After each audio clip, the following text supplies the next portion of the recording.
take a look at the '57 Chev, and it's kind of an old school car, so I kind of wanted to give a lot of the younger racers a little look into a car that dates back to the modified production days and how it differs from a lot of the cars we run against today.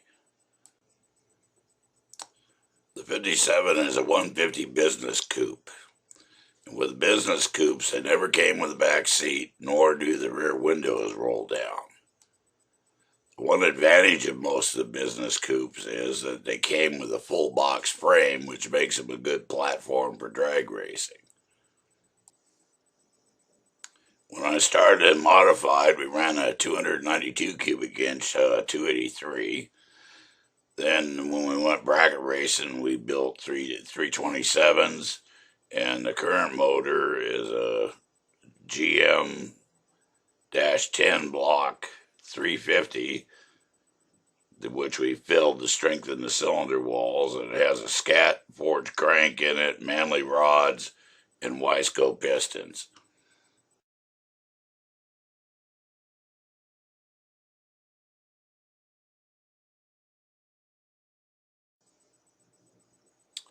The heads are definitely old school. They're one of the original Dart Sportsman 2 heads, and we chose them because that was the aftermarket equivalent to the original Chevy turbo heads that many of us ran in modified production, and they also ran them on small block pro stocks, but they were much stronger.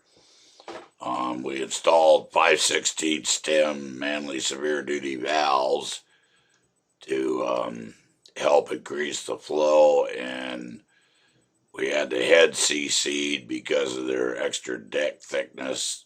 We could CC them down to 62 cc's without weakening the cylinder head deck. And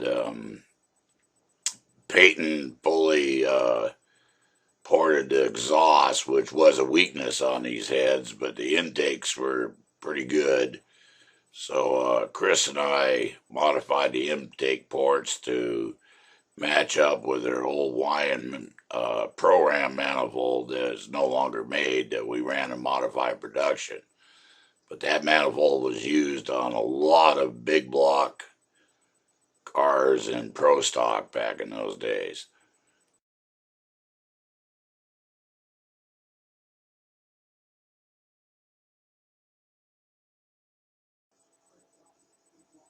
Now we come to a major difference between most cars today is our clutch assembly.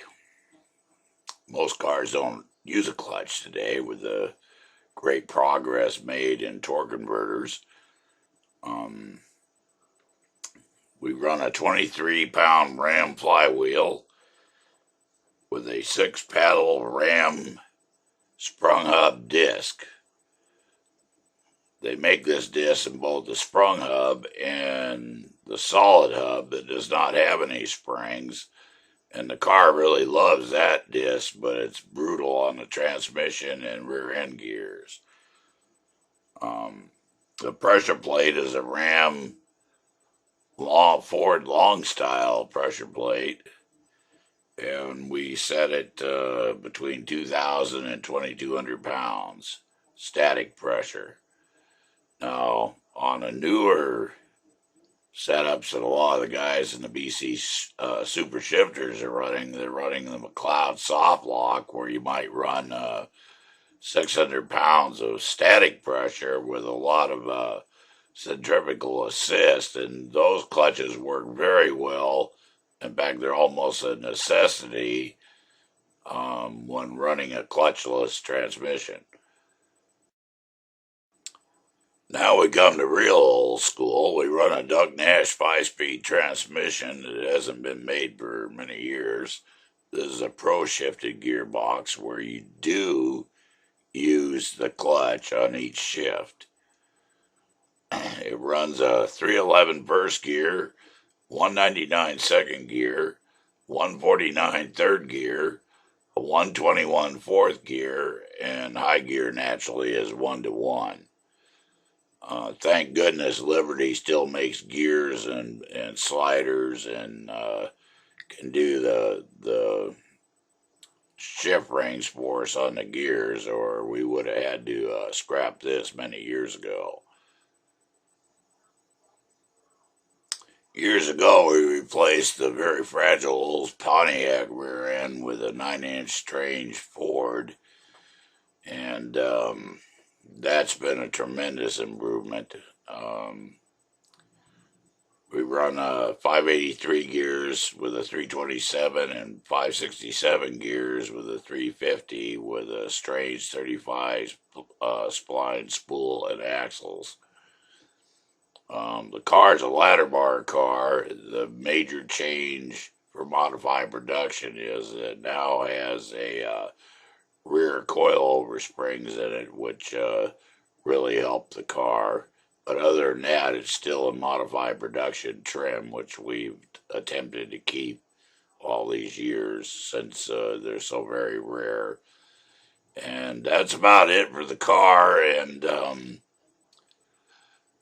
thanks for taking the time to view this video and learn a little bit more about our 57. Oh, the car does weigh around 3,627 pounds with me in it. Thanks again for listening. See you at the strip.